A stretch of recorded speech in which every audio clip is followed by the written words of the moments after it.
오늘도 보고 싶었어요. 안녕하세요. 방송하는 범성공자 방송공자입니다.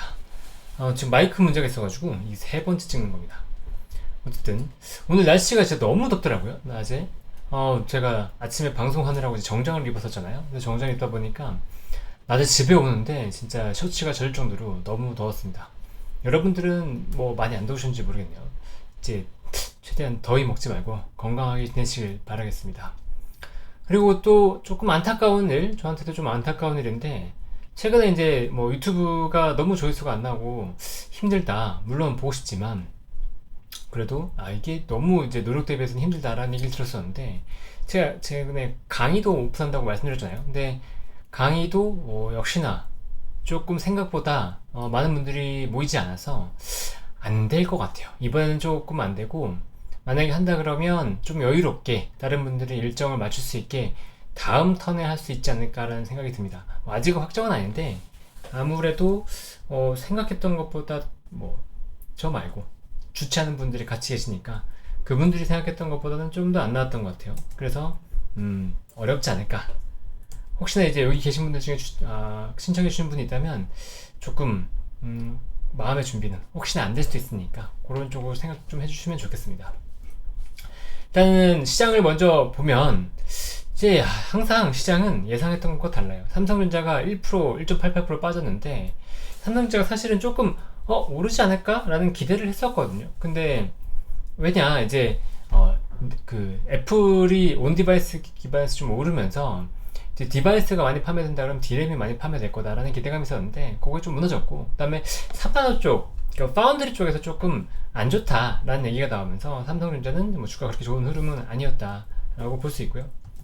그다음에 SK 하이닉스는 그래도 0.9%가 올라서 AI 관련된, 최근에 보면 이제 엔비디아가 최고가를 경신하고 있으니까 AI에 관련된 주식은 조금 흐름이 다르구나 라는 걸 볼 수 있는 흐름이었다고 볼 수 있고요. 그다음에 LG에너지 솔루션 2차전지가 좀 안 좋았잖아요. 그러니까 2차전지가 최근에 안 좋은 게 저거 볼 때 이제 프랑스 영향이 좀 있는 것 같아요. 프랑스뿐만이 아니고 유럽에서 극우 쪽이 이제 지금 이제 득세다 보니까, 극우가 득세한다는 말은 친환경이 후퇴한다는 얘기거든요. 그 친환경이 후퇴한다 그러면 당연히 전기차 관련된 보조금 지급이나 이런 전기차 관련된 정책도 후퇴한다는 얘기가 되기 때문에 요게 이제 2차전지 쪽에 안 좋은 영향을 주는 게 아닌가 라는 생각이 들고, 시장 전반적으로 보면 강세를 보였던 건 이제 현대차와 기아, 여기 뚜렷하게 강세를 보였죠.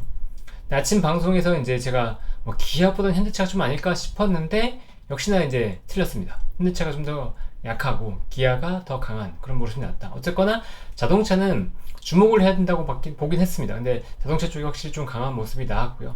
조선보다는 자동차라고 했었는데 조선도 오르긴 했지만 자동차 쪽이 좀 더 강한 흐름은 나왔습니다. 그리고 바이오 쪽은 오늘 조금 조정이 나왔네요. 최근에 흐름이 약간 꺾인 것 같아요. 바이오 쪽.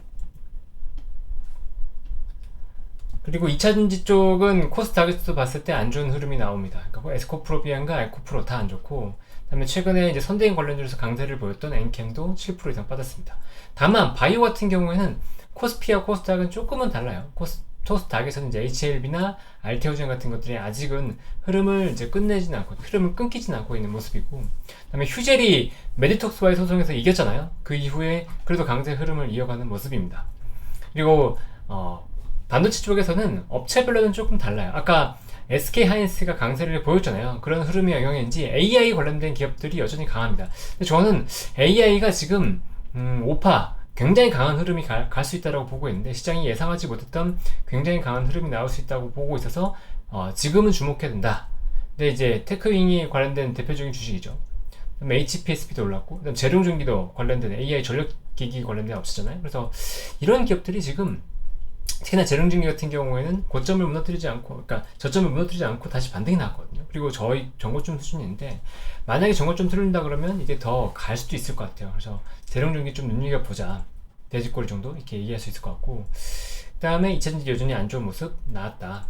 PNT는 2차전지 장비 쪽인데 그래도 강세를 보였다. 그러니까 2차전지 쪽에서도 2차전지 장비, 근데 PNT 같은 경우는 고객군이 확대된다는 얘기가 있거든요. 그래서 조금은 좋은 게 아닌가라는 생각이 들고요. 전반적으로 시장을 보면 오늘은 그래도 좀 반등하지 않을까라는 기대감을 내심 했었어요. 그런데 반등하지 못했습니다. 이건 좀 더 이따가 얘기 드릴게요. 어쨌든 시장 전체적으로 보면 코스피는 0.5%가 하락을 했고 상승 종목 비중은 41%, 그러니까 하락 종목이 훨씬 더 많았다는 거죠. 그리고 상승 업종이 7개, 하락 업종이 13개였으니까 전반적으로 시장은 좋지 않았다. 하지만 보시면 이제 상승 업종과 하락 업종을 봤을 때 상승 업종의 음식료와 운수 장비 쪽이 굉장히 강하게 올랐고, 그러니까 가는 것들은 굉장히 강하게 간다는 거예요. 안 좋은 시장이지만 그 와중에 쏠림은 굉장히 심하다. 그러니까 이 쏠림에 타냐 안 타냐를 정해서 빠르게 판단해야지만 이제 수익이 날 수 있다. 만약에 다른 거꾸로 탄다 그러면 이제 손실이 날 수 있는 그런 구간이라는 거죠. 중형주가 조금 더 강한 0.7% 오르는 중형주가 조금 더 강한 시장이었다. 그리고 소형주는 약세였다. 이런 이제 흐름이 나왔고, 중형주가 강했던 건 이제 아무래도 음식료 쪽이 강했기 때문이겠죠. 그리고 운수장비, 자동차 쪽이 강하면서 운수장비가 3.1% 올랐고, 운수장비 쪽과 음식료를 보시면 음식료보다는 운수장비가 확실히 더 강한 흐름이 나왔다라는 게 특별하게 보입니다. 그리고 거래대금은 이제 지난주에 이제 지수, 그러니까 그 옵션 만기 영향이랑 뭐 지수 편입 영향 때문에 거래대금 일시적으로 증가했다가 다시 감소하긴 했어요. 하지만 그래도 12조 원대, 11조 8천억에서 12조 원대니까 여전히 코스피는 거래대금이 활발합니다. 그러니까 시장이 완전히 죽었다라고 보기는 어려워요. 기관과 외국인은 양매도가 나오긴 했지만 특히나 외국인의 순매도가 그렇게 강한 건 아니었고, 그죠? 종목으로 보면 CJ제일제당이 1.96%, 삼양식품이 6%, 삼양식품이 어느덧 이제 음식료에서 대장주로 가려고 하고 있습니다. 시총이 5조가 넘었네요. 오리온이 이제 5%. 그러니까 전반적으로 음식료 쪽으로 굉장히 강한, 음식료에서도 실적이 나오면서 잘 나오는, 그러니까 실적이 나오면서 수출이 잘 되는, 그런 수출이 잘 되면서 이제 실적이 나오는 기업 중심으로 해서 더 강한 흐름이 나오고 있다라는 게 보이는 거고요. 그다음에 운수장비에서 보면 현대차기 아까 좋다고 말씀드렸고, 하나 에어로스페이스, 반도체, 그러니까 방산도 오랜만에 반등이 나왔습니다. 그다음에 동해가스, 대한고래가 제가 테마가 쉽게 죽을 것 같지 않다라는 얘기를 드렸잖아요. 여전히 동해 유전 기반으로 한 종목들도 강세를 보이고 있다라는 흐름이 나오고 있고요. 근데 이제 서비스업 쪽이나 그다음에 이천지 쪽, 그다음에 화장품도 오늘 조금 조정이 나왔죠. 그다음에 운수총고에서 이제 HMM은 계속 조정이 나오고 있다. 이거 의견 바꾸지 말 걸 그랬어요. 그래서 제가 해운업에서는 아직은 조금 익숙하지 않다 보니까 실수가 나왔네요. 코스닥은 0.4%가 하락했습니다. 근데 상승 종목 비중은 36%, 그다음에 하락 업종이 24개였기 때문에 전반적인 시장의 흐름은 굉장히 좋지 않았다. 그리고 아까 코스피 같은 경우에는 상승 업종의 수익률이 3%대, 2개였죠. 그리고 하락 업종은 최대가 뭐 1%대였는데 지금 보면 상승 업종 하나가 이제 2.2% 올랐지만 하락 업종이 훨씬 더 강해요. 1% 이상 하락하는 것만 하더라도 뭐 한 8개 정도 되고 있죠. 그러니까 전반적으로 코스닥은 더 하락의 기운이 강했다라고 볼 수 있는 시장이었고요. 저는 그래도 코스닥이 이제 좀 반등의 기운이 있지 않을까, 개별주도 좀 강할 수 있지 않을까, 그러니까 이거는 채권을 기반으로 얘기한 거였어요. 미국채 금리가 내려가면서 그럴 수 있지 않을까라고 봤었는데 전혀 그런 흐름은 아니었다. 그러니까 왜 그런지 좀 이따 설명드릴게요. 전체 시장으로 보면 코스닥은 확실히 힘이 빠집니다. 왜? 거래대금이 8조 원대로 훅 줄었잖아요. 지금 20조 원대 다시 넘어갔다가 다시 이제 8조 원대까지 감소했기 때문에 코스닥에서는 지금 전반적으로 시장의 어떤 흐름 자체가 좋은 게 아니다라는 게 보이는 거죠. 그나마 오른 것들은 이제 CJENM이 오르면서 시장을 좀 반등을 시켰고, 그렇다고 하더라도 이제 방송 서비스 전반적으로 다 강한 모습은 아니었죠. 그러니까 이게 업종이 전체적으로 굉장히 강하다 이런 느낌을 보여주는 업종이 지금 없어요. 압도적으로 강한 업종이 없죠. 그러니까 자동차 부품주도 오늘 강하긴 했지만 선별적으로 강한 흐름이 나왔다. 보시면 보세요. 69개 중에서 36개가 올랐으니까 업종이 전체적으로 강한 건 아니었잖아요. 그러니까 전체적인 코스닥 시장이 이게 자금의 쏠림이 굉장히 강한 거죠. 뭔가 몰린다고 했을 때 이렇게 가버리기 때문에 안 좋은 것들은 굉장히 강하게 빠지는. 그러니까 최근에 강했던 이 카페이스도 보면 지금 26% 10% 하락했잖아요. 10% 하락했잖아요. 그러니까 이게 최근에 빵빵빵 3일을 굉장히 강하게 올랐었는데 뭐 15% 이렇게 올랐었는데 이게 기간 수급이 오히려 매도가 나오면서 굉장히 강한 하락이 나왔다. 지금 이게 수급이 쏠림이 심하다 보니까 이게 빨리 샀다가 안 될 것 같으면 빨리 팔고 이렇게 되고 있어요. 코스닥 같은 경우 특히나 더 그렇거든요. 그래서 섹터 쪽으로 대장주가 있는 섹터를 중심으로 해서 대장이 죽지 않는지를 잘 봐야 된다. 근데 카페이스 같은 경우는 지금 대장이 없는 섹터였기 때문에 더 쉽게 더 크게 흔들리는 모습이 아니었던가라는 생각이 듭니다. 아직은 또 카페이스가 실적이 보이는 구간은 아니었기 때문에 더 아직은 흔들림이 있는 구간이었다라고 생각이 돼요. 다음으로 넘어가서 보면 이게 이제 왜 이제 시장은 채권 금리가 내려가는데, 이게 채권 보증에 보시면 미국채 10년물이잖아요. 미국채 10년물이 내려가는데 왜 달러는 오르는가, 이걸 얘기 드리려고 해요. 지금 보시면 전반적인 흐름을 봤을 때 미국채 금리와 달러 인덱스는 대충 동행하거든요. 그러니까 미국채 금리가 높아지면 달러도 더 강해지고, 왜냐면 미국이 그 국채 금리가 올라간다는 것 자체가 돈의 가치가 올라간다는 거예요. 근데 미국채 금리가 올라가니까 달러의 가치가 더 올라가는 그런 현상이 벌어졌었거든요. 그런데 다른 나라 금리보다 미국의 금리가 더 높아지나요, 유독. 그렇다 보니까 이 미국채 금리가 올라갔을 때 미국의 달러가 더 강한 흐름이었다. 그러면 미국이 금리 인하에 대한 기대감이 붙으면서 달러가 약세로 간다 그러면, 원래라면 달러가 약세로 가는 게 정상이거든요. 근데 그런 모습이 나오고 있지 않죠. 일단은 이게 제일 강했어요. 이 6월 9일에 유럽 의회 선거가 있었잖아요. 유럽 의회 선거가 720석인데 그 중에서 두 번째를 차지하는 게 이제 프랑스입니다. 각 나라별로 이제 선거를 해서 거기에 이제 의석수를 배분하고, 이게 비례대표제로 전국구로 투표한 다음에 비례대표제로 정당에 맞춰서 이제 그 의원들을 보내게 되는데, 이번에 극우 정당이 유럽 전반적으로 굉장히 득세를 했어요. 아까 친환경차 관련해서 얘기를 들었죠. 근데 특히나 이제 프랑스 같은 경우에도 극우 정당이 원래 마크롱이 있는 지금 정당 이름 까먹었는데, 어쨌든 마크롱이 있는 정당의 득표율을 거의 2배 정도 되면서 압도적으로 이겨버렸단 말이죠. 그러면서 이제 마크롱이 승부수를 던졌어요. 그러니까 프랑스 의회를 해산하고 다시 프랑스 선거를 하겠다, 총선을 하겠다라고 발표한 거죠. 그러면서 이 전국이 굉장히 혼란스럽습니다. 근데 극우 정당이 만약에 득세한다 그러면 이게 무슨 문제가 발생하냐? 프렉시트가 나올 수도 있다라는 우려가 이제 가장 커요. 가장 큰 게 아니고, 이 우려는 아직 크진 않지만 이 문제가 가장 커요. 만약에 프렉시트 된다 그러면 이제 유럽 EU 자체가, 존재할 이유 자체가 거의 사라지는 국면이 될 수도 있거든요. 요게 좀 이슈가 있다고 보면 되고, 그 다음에 이게 이민자를 받는다든가, 그 다음에 친환경 정책이라든가 정책적 쪽으로 굉장히 많은 변화를 이끌 것이기 때문에 유럽에서의 어떤 정체성 자체가 많이 변하게 된다. 그렇기 때문에 지금 전반적으로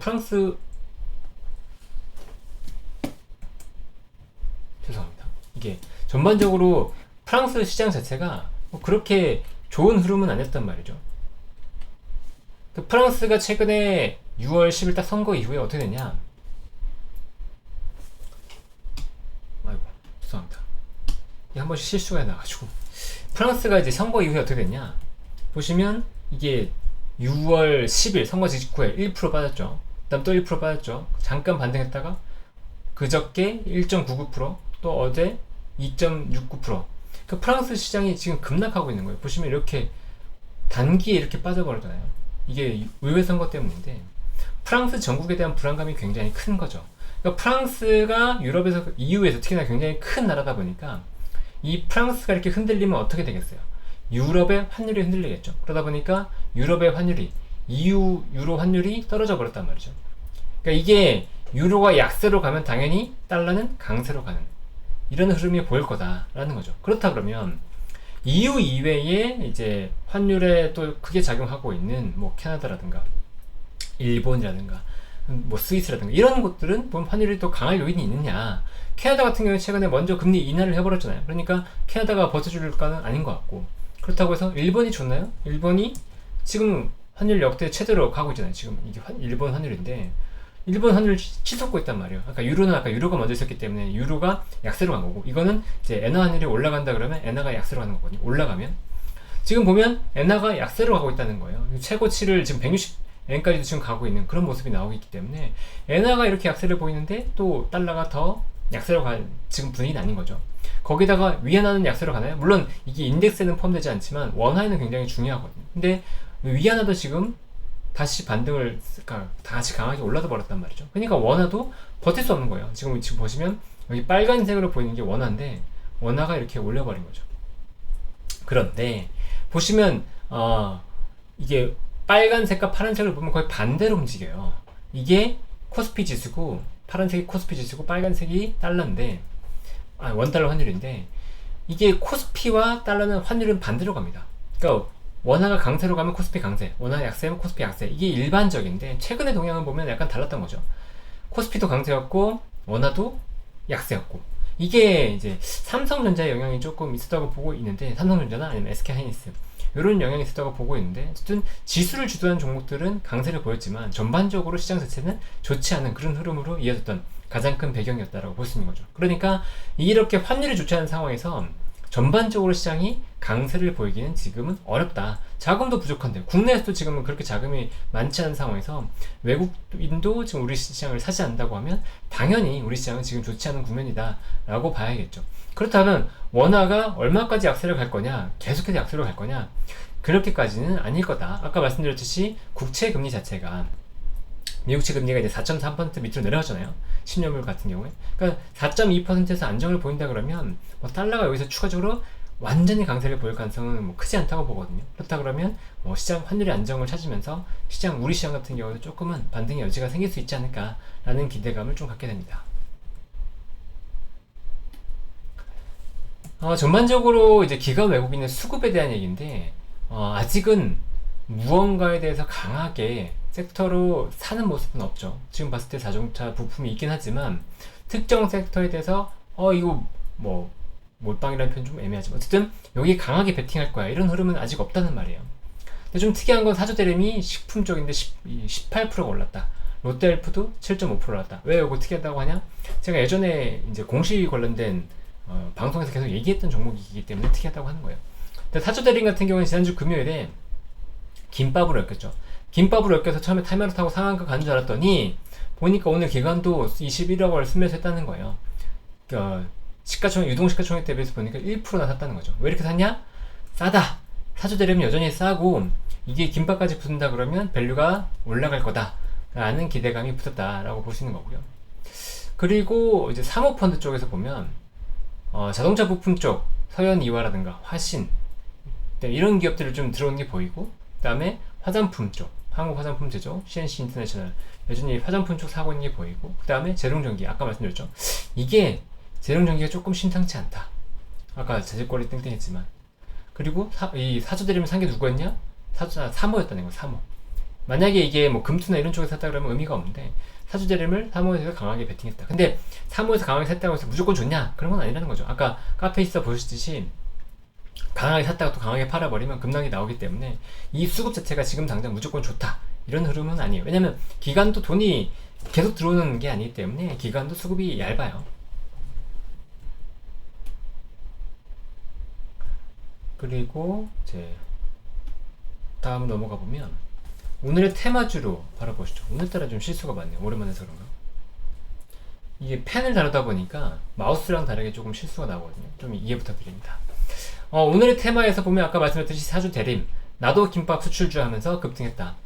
그리고 청담 글로벌이랑 카페24가 이제 희비가 엇갈리는 모습이 나는데, 카페24 같은 경우는 한 10% 가까이 빠졌죠. 그리고 청담 글로벌 같은 경우에는 19%, 17%가 올랐어요. 근데 청담 글로벌은 틱톡샵과 MOU를 체결했고, 카페이스타 같은 경우는 구글에 투자를 받으면서 유튜브 쇼핑 관련된 결제 시스템을 같이 거의 개발하고 있거든요. 그렇기 때문에 국내에 틱톡샵이 잘 되면 청담, 유튜브 쇼핑이 잘 되면 카페인데, 오늘은 청담 글로벌이 더 좋은 흐름이 있었습니다. 근데 카페이스타 관련해서 특히 뭐 특별히 악재가 있었냐 그런 건 아니었어요. 뭐 조만간 유튜브 쇼핑이 어떤 식으로 이제 오픈할지에 대한 계획이 나올 것 같은데, 그럼 다시 반등할 수 있지 않을까 싶긴 하거든요. 그리고 오늘 방산이 좋았는데, 방산 중에서 이제 현대로템은 KTX에 대한 수출 기대감이 좀 붙었던 것 같아요. 그리고 JNTC도 오늘 강세를 보였는데 16% 올랐죠. 유리기판으로 올랐는지는 뭐 저는 확신하지는 못하겠는데, 이게 커버 글라스 하나 없잖아요. 원래 커버 글라스 이렇게 스마트폰에 들어가는 겉에 유리를 하나 없는데, 이거를 커버 글라스에서 유리기판 자체로 확장하겠다라고 발표했었고, 그것 때문에 주가가 한번 급등했다가 조정이 나왔었는데 오늘 다시 오르는 모습이 나왔습니다. 오늘 추가적으로 좀 얘기 드리고 싶은 건 방산이에요. 방산이랑 자동차인데, LIG 넥스원을 보면 오늘 17% 올랐거든요. 굉장히 강하게 올랐습니다. 근데 왜 이렇게 올랐냐?